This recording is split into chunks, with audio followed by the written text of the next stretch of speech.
आज की इस वीडियो में हम बात करेंगे इंटरफेरेंस के बारे में। इससे लास्ट वीडियो में हमने हाइगन्स सेकेंडरी वेवलेट प्रिंसिपल देखा था। उसकी हेल्प से हमने जो है रिफ्लेक्शन और रिफ्रैक्शन, परावर्तन और अपवर्तन के नियमों की व्याख्या की थी हाइगन के द्वितीयक तरंगिकाओं के सिद्धांत की सहायता से। यहाँ पर अब हम बात कर रहे हैं इंटरफेरेंस के बारे में। तो ये इंटरफेरेंस होता क्या है? इंटरफेरेंस की हम बात कर रहे हैं, इसको कहा जाता है हिंदी में व्यतिकरण। ये व्यतिकरण होता क्या है भाई? यहाँ पर फिजिक्स में कुछ चीज़ें ऐसी होती हैं जो वास्तव में जैसी होती वैसे हमें दिखाई नहीं देती। जैसे इस पर कई बार प्रश्न बनता है और बना है कि वैसे हम जनरली देखते हैं तो हम जब एक लाइट सोर्स है और ये सेकेंड लाइट सोर्स है, इन दोनों को जब हम क्या कर देते हैं, जलाते हैं। जैसे एक बल्ब जल रहा है, कोई ना कोई आपका लाइट को प्रोवाइड करा रहा है। जब आपने सेकेंड लाइट को और जलाया तो ऑब्वियस सी बात है, हमें देखने में तो ये आता है जैसे कि एक्चुअल लाइट क्या हो जाएगा, यहाँ से इंक्रीज हो जाएगा। लाइट्स क्या हो जाएगा, इन दोनों का लाइट जो है सुपर इम्पोज हो जाएगा एक दूसरे के साथ। तो इंटेंसिटी ऑफ लाइट यहाँ से बढ़ जाता है। इंटेंसिटी ऑफ लाइट जो होता है यहाँ से क्या कर जाता है, इंक्रीज कर जाता है।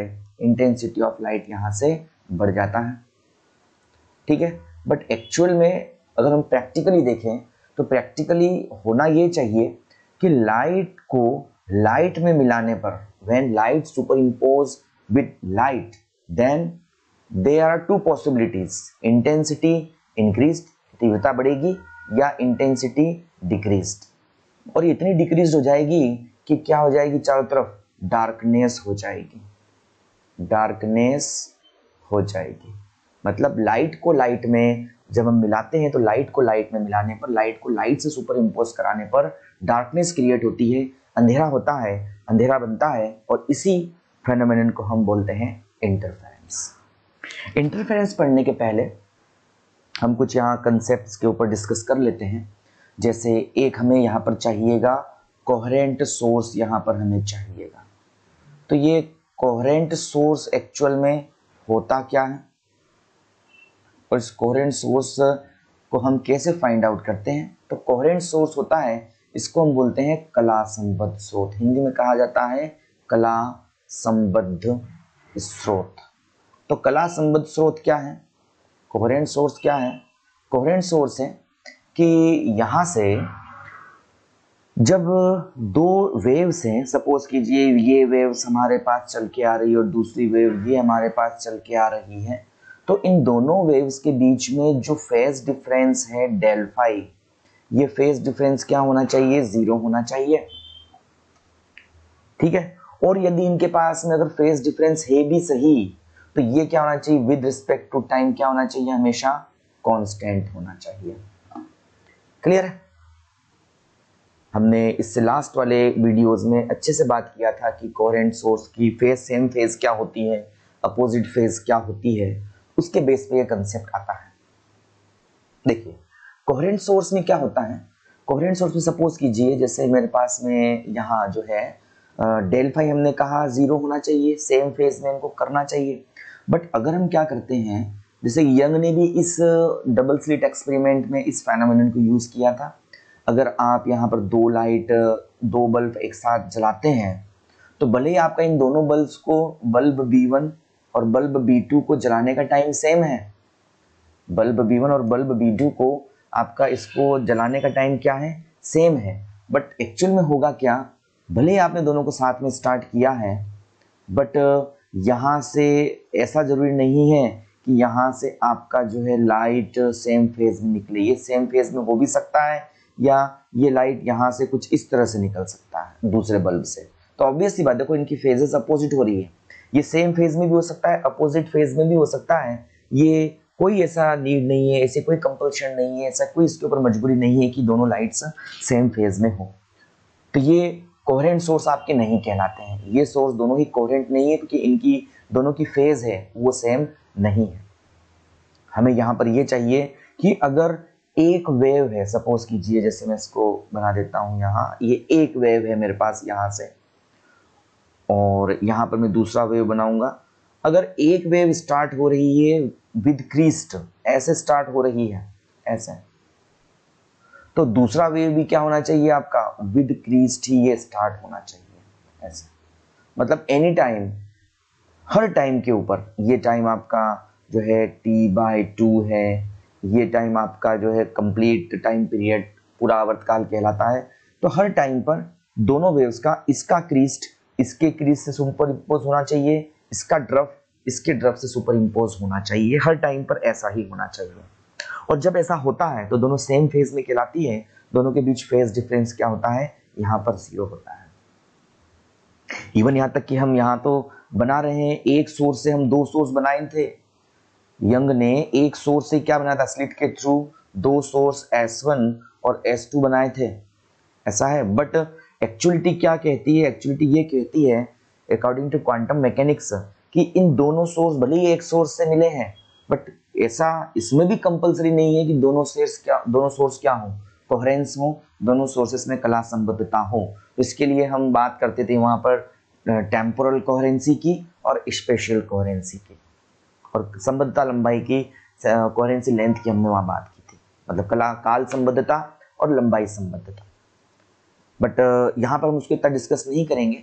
यहाँ इस टेम्पोरल कोहेरेंस और स्पेशल कोहेरेंस के लिए मैं अलग से वीडियो वहाँ बना दूंगा, वहाँ कोई चीज़ और क्लियर हो जाएगी, क्योंकि इसमें ये कहता है कि कोई भी वेव इन्फिनिटी लेंथ की नहीं होती है, फिक्स डिस्टेंस चलने के बाद में वो रुक जाती है।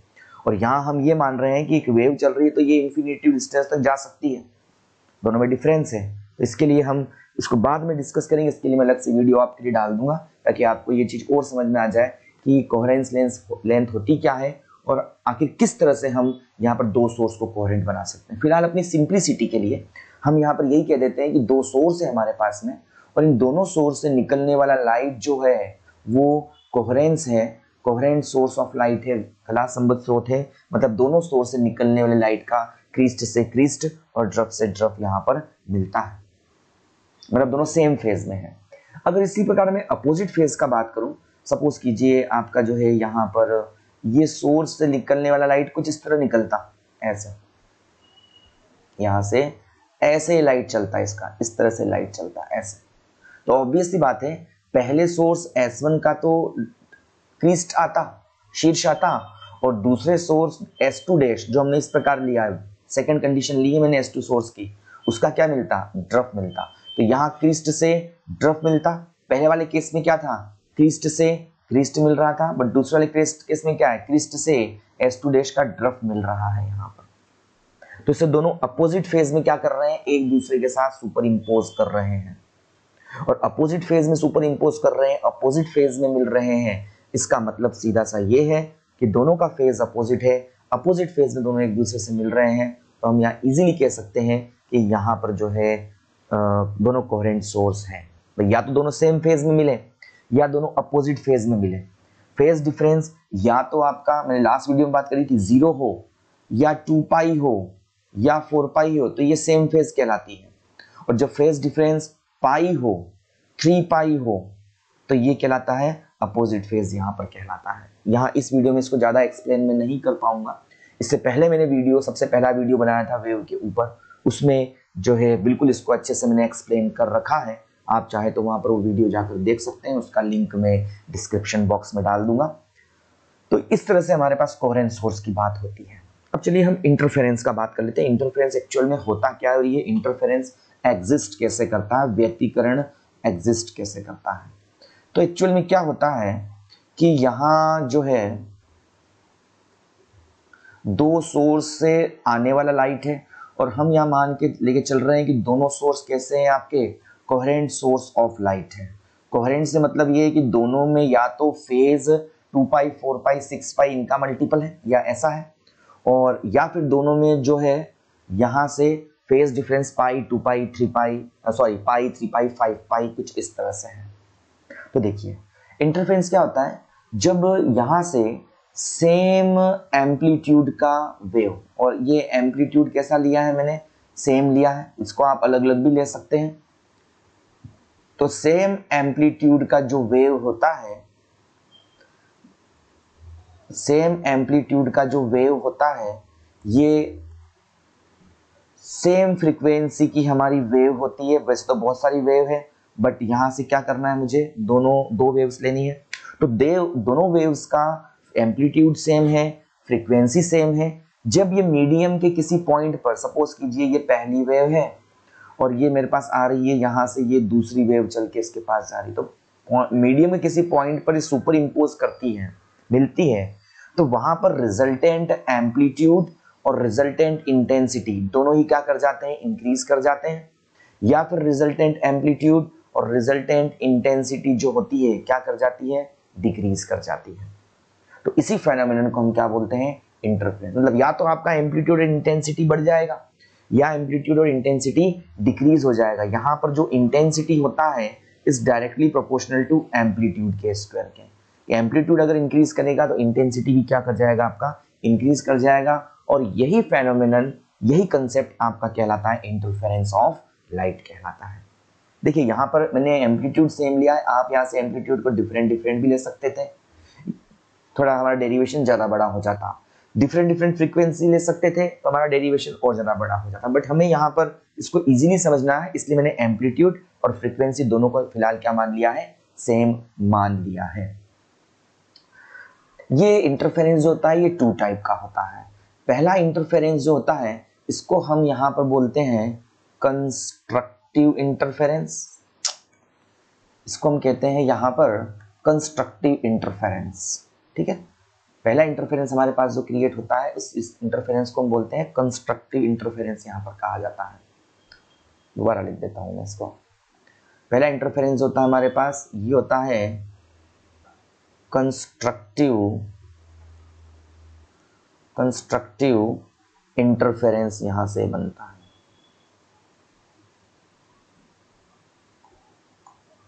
कंस्ट्रक्टिव इंटरफेरेंस बनता है पहला। इसको हिंदी में कहा जाता है समपोषी, या इसको बोल सकते हैं अपन रचनात्मक व्यतिकरण। समपोषी या रचनात्मक व्यतिकरण इसको यहां से कह सकते हैं, कंस्ट्रक्टिव इंटरफेरेंस हम यहां से कह सकते हैं। तो इस कंस्ट्रक्टिव इंटरफेरेंस में एक्चुअल में होता क्या है, समपोषी या रचनात्मक व्यतिकरण में एक्चुअल में होता क्या है कि यहाँ पर जो वेव सुपर इम्पोज कर रही है, जैसे पहली वेव है, इस वेव का हमारे पास क्या आ गया, क्रीस्ट आ गया। और ये दूसरी वेव है और इस दूसरी वेव का भी क्या आ गया, हमारे पास क्रीस्ट आ गया। ठीक है, तो पहली वेव का जो क्रीस्ट है ये दूसरी वेव के क्रीस्ट के साथ क्या कर रहा है, सुपर इम्पोज कर रहा है। जैसे ये इसका क्रीस्ट होता है, ये इसका क्रीस्ट बना दिया दोबारा से। इसका क्रीस्ट ए है, इसका क्रीस्ट अगर मैं बी ले लूं, मतलब दोनों का एम्पलीट्यूड, इसका ए है इसका बी है। जब क्रीस्ट से क्रीस्ट मिलेगा या ड्रफ से ड्रफ मिलेगा, मतलब शीर्ष से शीर्ष और गर्त से गर्त मिलेगा, तो यहाँ पर रिजल्टेंट जो हमारे पास एम्पलीट्यूड आएगा ना, ये वाला, ये इंक्रीज कर जाएगा। ठीक है, रिजल्टेंट एम्पलीट्यूड क्या कर जाएगा, यहाँ पर हमारे पास इंक्रीज कर जाएगा। और इसी फेनोमेनन को हम क्या बोलते हैं, यहाँ पर कंस्ट्रक्टिव इंटरफेरेंस बोलते हैं। तो रिजल्टेंट एम्पलीट्यूड क्या कर जाता है हमारे पास में, इस तरह से इंक्रीज कर जाता है, बढ़ जाता है। अगर यहाँ पर जैसे मैंने ऊपर कहा था एम्पलीट्यूड सेम है तो A is equal to B, तो रिजल्टेंट एम्पलीट्यूड कितना आएगा, A प्लस ए, मतलब कितना बन जाएगा, ये 2। यहाँ रखूंगा इसको मैं, तो ये A प्लस ए हो जाएगा। इसी प्रकार से अगर हम कहें कि पहली वेव का जो क्रीस्ट है ये वाला, ठीक है, पहली वेव का मैं यहाँ से क्रीस्ट ले रहा हूँ और पहली वेव का जो क्रीस्ट है, मान लिया इसका जो एम्पलीट्यूड है मैंने ए ले लिया, है ना। दूसरे टाइप का हम इंटरफेरेंस कर रहे हैं यहाँ पर, पहले इसका नाम लिख देता हूँ मैं। दूसरे टाइप का इंटरफेरेंस होता है, इसको हम बोलते हैं डिस्ट्रक्टिव इंटरफेरेंस। डिस्ट्रक्टिव इंटरफेरेंस यहाँ पर होता है, इसको हम बोलते हैं यहाँ पर विनाशी व्यतिकरण। मतलब लाइट यहाँ पर क्या हो जाता है, खत्म हो जाता है, विनाशी व्यतिकरण यहाँ पर होता है, हिंदी में विनाशी बोलते हैं। तो यहाँ से जैसे मैंने बना दिया, इसका जो ये क्रीस्ट है ये मैंने बनाया, ठीक है। और यहाँ पर दूसरी वेव का क्या बनेगा, यहाँ पर दूसरी वेव का जो है मिलेगा और दूसरी वेव का क्या आएगा, यहाँ पर दूसरी वेव का ड्रफ आएगा, ठीक है ना। तो दूसरी वेव का क्या बन जाएगा, यहाँ से ड्रफ बन रहा है। जब ये दोनों एक दूसरे के साथ सुपर इम्पोज होते हैं तो यहाँ पर क्या होता है, रिजल्टेंट इंटेंसिटी क्या हो जाता है, यहाँ पर रिड्यूस हो जाता है। रिजल्टेंट इंटेंसिटी क्या हो जाता है, रिड्यूस। जैसे इसका एम्पलीट्यूड ए था, इसका एम्पलीट्यूड बी था, तो इसका कितना बन जाएगा, ए माइनस बी हो जाएगा। ठीक है, अगर दोनों सेम है, a is equal to B है, तो a से a कैंसिल हो जाएगा, तो यहाँ से पूरी तरह से एम्पलीट्यूड, रिजल्टेंट एम्पलीट्यूड क्या हो जाएगा, जीरो। जब एम्पलीट्यूड जीरो है, इंटेंसिटी भी जीरो है, तभी हम बोलते हैं कि जब लाइट में